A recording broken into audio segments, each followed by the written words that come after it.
Thomas, Merry Christmas. Merry Christmas to you. Can we start off with team news? Is there any festive good cheer for Ethan Pinnock and Sepp Vandenberg or anyone else? No. I hope there is. I hope they have a great time with their families. On the injury situation, Ethan Pinnock, it was the same as we said before. It's a bigger one, weeks, hamstring injury. Sepp Vandenberg is minor. Is growing. Too short turnaround for Brighton. Let's see for Arsenal. Christopher Ayer went off injured, and unfortunately an ankle injury, similar to Jon Wissa earlier this season, and to Ethan Pinnock last season that he got ankle injury against Wolves. So that's also weeks. Matthijs Jensen is positive, getting closer. So that's positive. Too short again for Brighton. And I think that was it, yeah. You've had a better record generally from injuries than you did, say, this time last year when you were having a few questions about where they were coming from. But in the last few weeks it seems to have started to ramp up. Do you have any issues with that, or is this just down to the festive, quick turnaround of games and just the intensity you've got at the moment? Let me put it this way. I got a very, very strong starting 11 on the on the sideline with the players out. It was a very strong team. But it's part of football. We need to deal with it. No complaints about that. Now, some of you maybe seen the footage. It must be out there with the social media and everything. If you see how unlucky Christopher Ayer is with Hudson-Odoi landing on him, so you can't hold for that. Then you have a hamstring to Ethan Pinnock. Normally don't get that minor thing to Sepp. I think we'll do a short turnaround.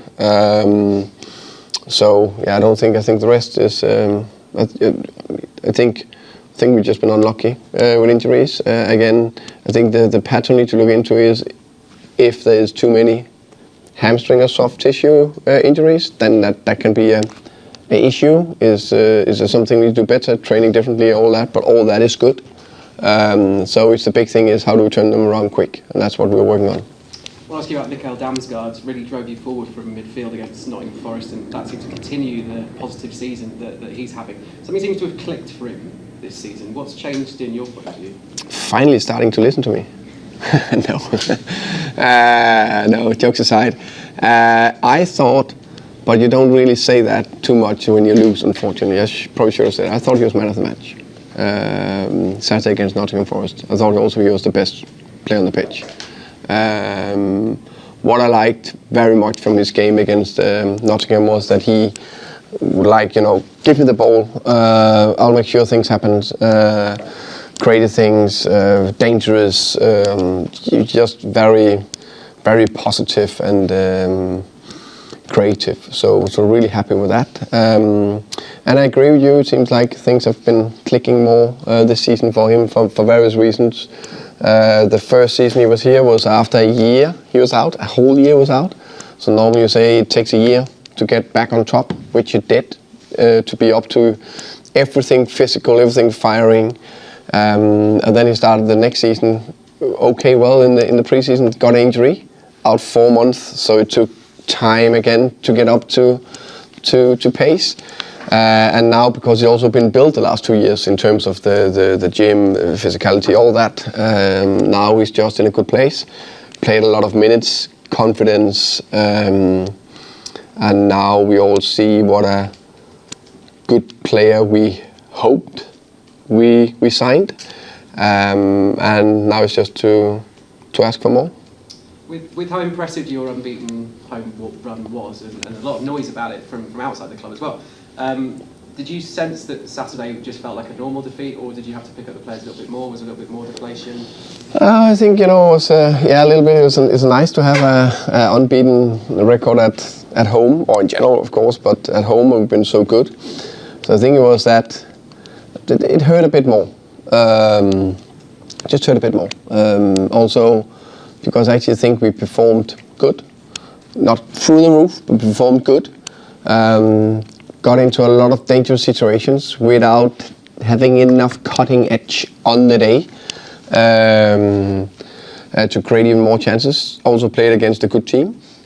Big praise to Nottingham. They defended very deep and very well. Did very well, made it difficult for us. And as I said, also after the game, I think it's a big credit to us and praise that they changed formation because of us. As I said, they've been going to Chelsea, Man City, Man United, Arsenal, Liverpool away and still stuck with their back four and the change to a back five against us. So we need to take that as praise, but of course look into how can we handle that, which we did against Leicester. They also came with a back five, so it's not because we can't handle a back five.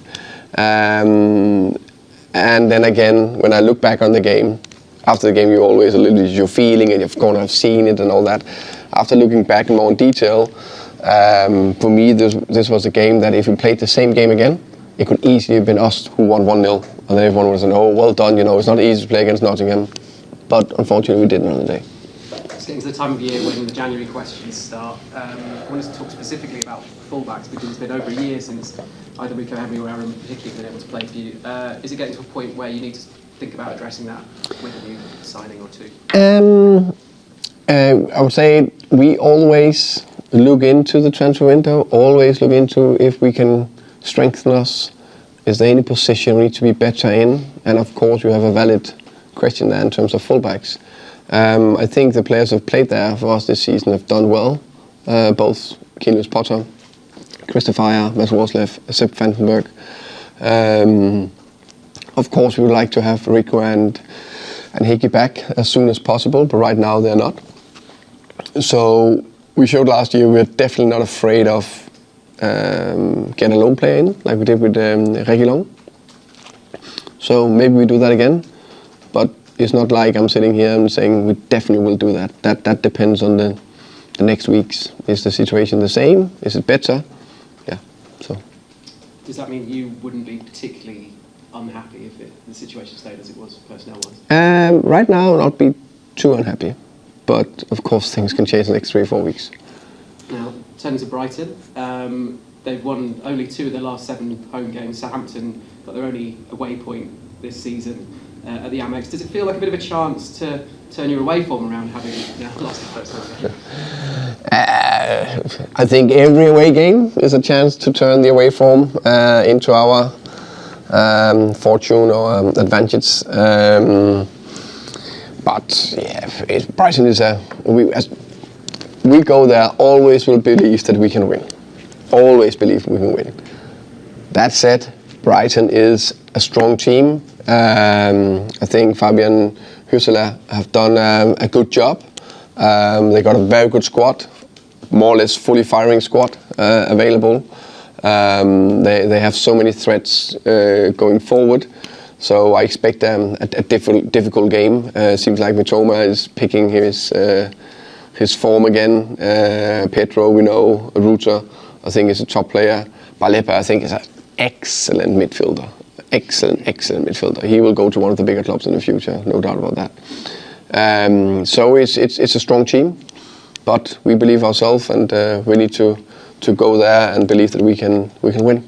There's been some pretty high-profile goals coming from goalkeeping mistakes from trying to play out from the back. Who sorry? There's been some high-profile goalkeeping errors leading to goals that have come from teams trying to play out the back, as Brighton do, and we saw it with Bruggen the other week. You're a team that presses high.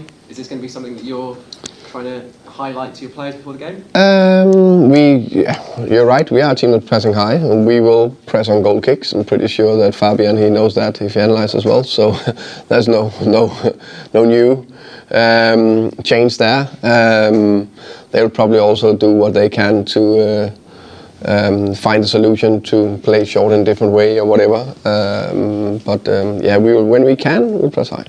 And just finally, the final pre-match press conference before Christmas, is there anything in particular that you were hoping for from the Frank household on Christmas Day? Can you have peace in the world and 3 points on the 27th? Then probably the biggest thing now of Merry Christmas to everyone is what I hope for. Thank you. Thank you.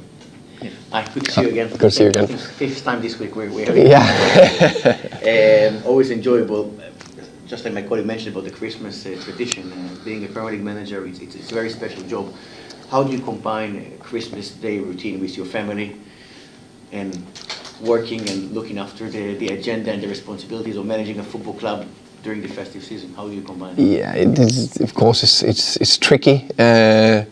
Try to get, in Denmark we celebrate the 24th in the evening. I'll still go to work tomorrow, of course, and then others will take care of prepare the nice dinner, and then come home and probably open the bottle of wine and make sure we get a good glass, and then we have a nice dinner. Then we relax the 25th together as a family, but try to do as much the 24th, and I prepared a lot today, and we'll prepare a lot today. And then we will train a bit later on the 26th, and then I'll make sure everything is sorted. So everything will be sorted. You just try to prioritize, how can you say, the football, the work, and the family, and the festive period. Speaking of the Danish connection, I saw Jan Molby yesterday, a mutual friend, and he tried to teach me a few Danish songs for Christmas, and it wasn't great from my perspective. Okay. His singing skills are better than mine. Obviously, it hasn't been an easy week for you with the schedule midweek away from Newcastle, and then a game against Forest. How does the dressing room feel in terms of the spirit and the fatigue? I think the spirit is good today. In general, I think we overall performed well in all three games, especially Chelsea and Nottingham.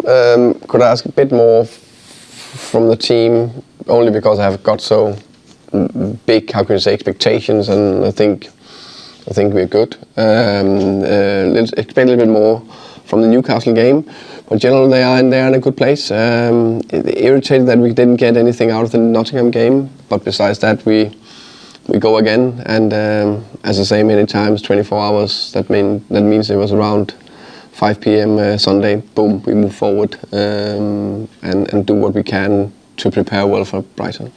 Last season on Boxing Day you were lower in the table and you had less points compared to now.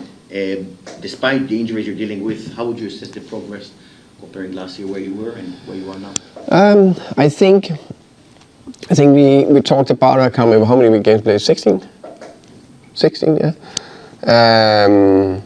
I think after 11 or something like that, we had the same points as last year. Also, this year and last year was we were in the same amount of points.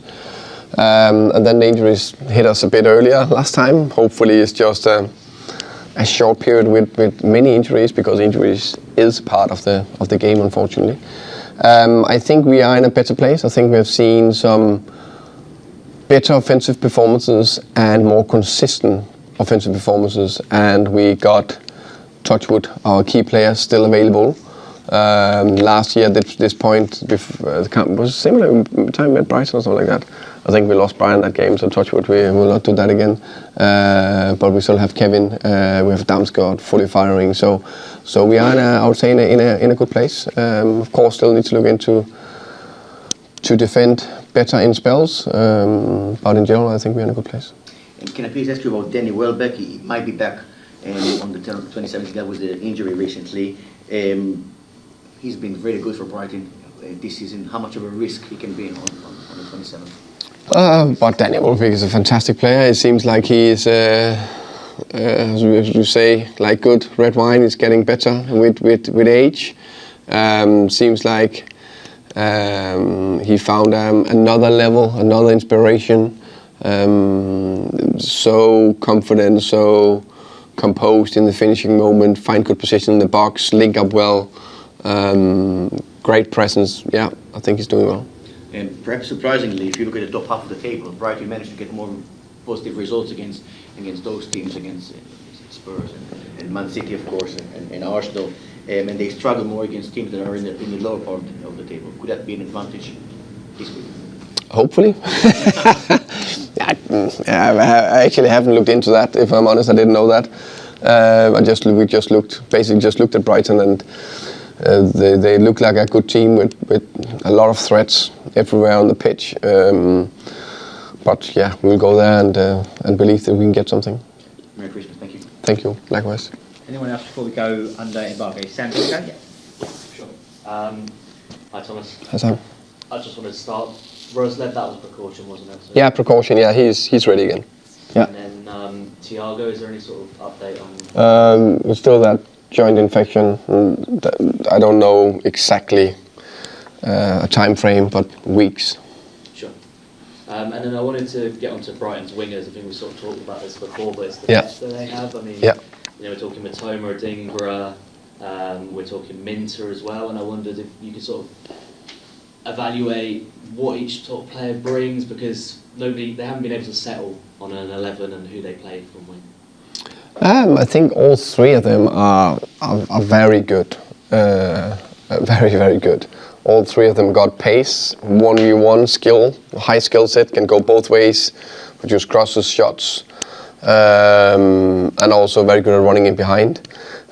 So I think they're all on a very high level. I think Mitoma is probably the best of them, in my opinion, and also the one who's shown the highest performance level over time in the Premier League. It seems like after his injury, he's picking up again to his high levels he had last year at times. So yeah, they have a big threat there, but also I think down the middle with Petro and Ruta, I think he's two very good players. Or Welbeck, of course, but right, he's been injured. We don't know if he's ready. Of course, and then I wanted to ask about wide combinations, because there's been a trend in the Premier League that teams have stopped playing through the middle. Yeah. They're looking to go wide, and I know you like to use the wide combinations to then eventually finish centrally. I wondered if you had any thoughts on why teams aren't sort of playing through the middle. Good question. I don't know. Probably because it's more close now. It's everything. You know that everything through the middle is more dangerous in a way, but also I think it's maybe through the side there is a little bit more space to create from there.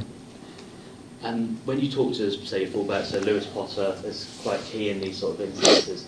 What do you tell them in terms of linking up with each other to get them when they get the ball wide? To offensively?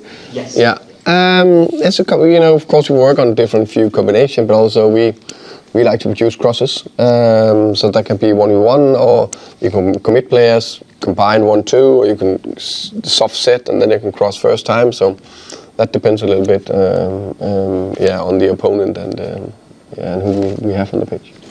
Perfect. And then with sort of your runners through the middle, you're talking like Jan out, especially against the Ipswich goal, where he's making that direct run through the middle. What's the sort of conversations with that in terms of this? I think, definitely football is a running game. We need to run to break through. And the more players we can have that do that. And I also think we all know that runners from the second line, what you call it, coming from a little bit delayed run through the lines is so difficult to pick up. And then finally, I wanted to sort of touch on Meg Homer. How sort of far away is he from inclusion? Because obviously a couple injuries at fullback and stuff like that. I think he's developing well. Of course, he is just come into the club this summer, and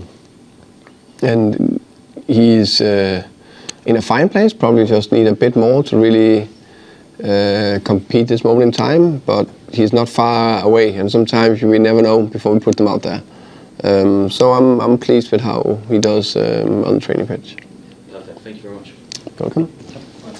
I just wanted to know what you've made of having his first season in charge at Brighton. I think he's done well. I think you started unbelievable fast with some fantastic performances in the beginning of the season and some very attacking football. Clearly a coach that knows what he wants in terms of still want to have control of the game, still find different structures in terms of how can I say, get control of the game and from there do the breakthroughs. So coming into a very well-run club, Brighton, that was or are in a good place and could build on the foundation that Potter and De Zerbi have laid for him, and I think you've done that well. Yeah, that sort of leads into my next question, because Brighton have a very defined style of play over the years. What sort of slight differences tactically do you think he's implemented? I think he probably go a little bit earlier for the breakthrough, in my opinion. Still, of course, use the winger, still use down the middle, but a little bit earlier for the breakthrough. I think he is tiny bit more in man-man in the middle pressure and go earlier in that than last year. I think those are the two bits I've noticed. Yeah, and just on the defensive injuries, how do you keep morale high in a time like this when it seems like they're sort of dropping like flies every game? How do you convince the players just to sort of keep going through the tough periods?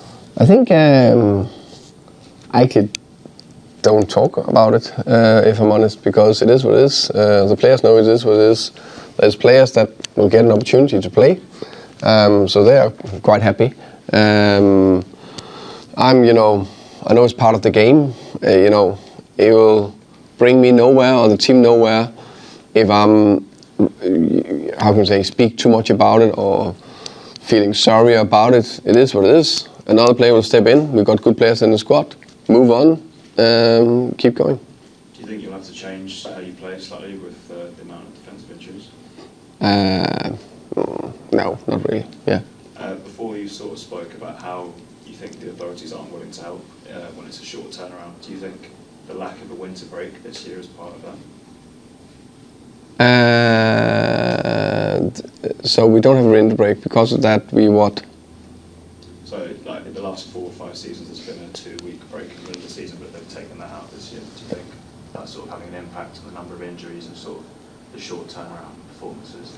No, not really. I think in general it's very evident that the intensity of the game has gone up over the last years, and in general we play more games. So that in itself just put a bigger load on the players. So yeah, I think that's the main reason. And Brian Mbeumo, he's hit 10 goals in the league for the first time in his Brentford career. With the loss of Ivan Toney, how much have you been pleased with how much he stepped up as a leader of the team? Very pleased. I think that's, of course, in you we always had goals and assists in him, but the way he,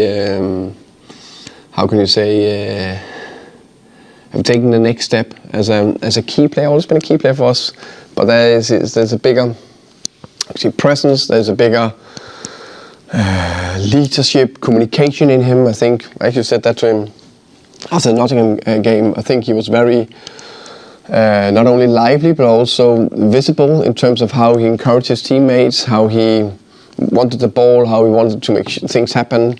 So I think he's taking a step forward in that area.